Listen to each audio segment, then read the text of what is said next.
New ইয়র্কে একটা বক্তব্য রাখতে গিয়ে আমি বলেছিলাম,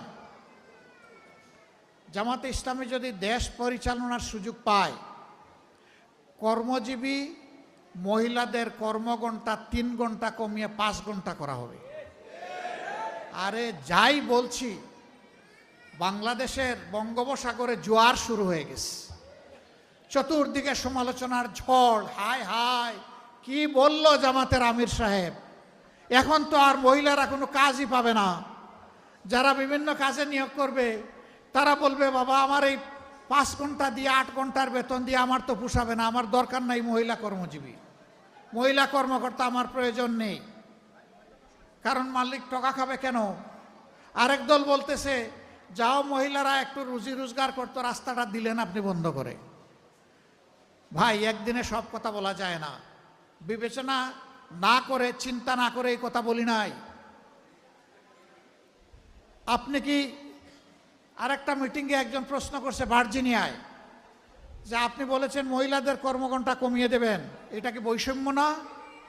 আমরা করব 8 ঘন্টা, তারা করবে 5 ঘন্টা।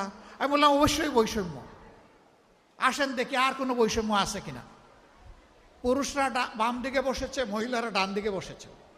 পুরুষদেরকে বললাম, বোনরা আপনারা শুনবেন না এই প্রশ্ন, পুরুষদেরকে বললাম যে আগামী 1 বছরের ভিতরে পেটে বাচ্চা নেবেন এমন 2-1 পুরুষ থাকলে হাত তুলেন। কেউ তো আর হাত তুলে না, সবাই হাসে আর নিচের দিকে মাথা দেয়, বুঝছে যে আমি কেন প্রশ্ন করছি। আমি বললাম এটা পারবেন না? কয় না না, এটা পারবো কিভাবে। আমি বললাম আচ্ছা ঠিক আছে, বাচ্চা নিতে পারলেন না, আপনার স্ত্রী যে বাচ্চাটা জন্ম দিবেন ওকে একটু বুকের দুধ খাওয়াবেন 2 বছর, যারা তারা একটু হাত তুলেন, নিজের বুকের দুধ। এখন দেখি আবার কেউ হাত তুলে না। আমি বললাম এটা কি বৈষম্য না?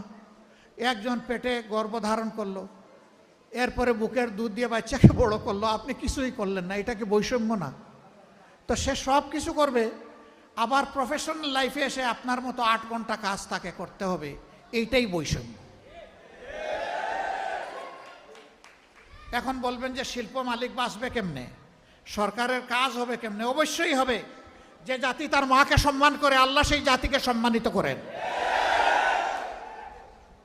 চুররা চুরি করে সমাজ থেকে পকেট কেটে লুণ্ঠন করে যেই টাকা নিয়ে যায়, সেই টাকা যদি ফেরত আসে, সেই টাকা যদি সদ্ব্যবহার করা যায়, মায়েকে রানীর মর্যাদায় প্রতিষ্ঠিত করা হবে ইনশাআল্লাহ। কার গায়ে জ্বললো আর কার গায়ে জ্বললো না এটা দেখার সময় আমাদের নেই।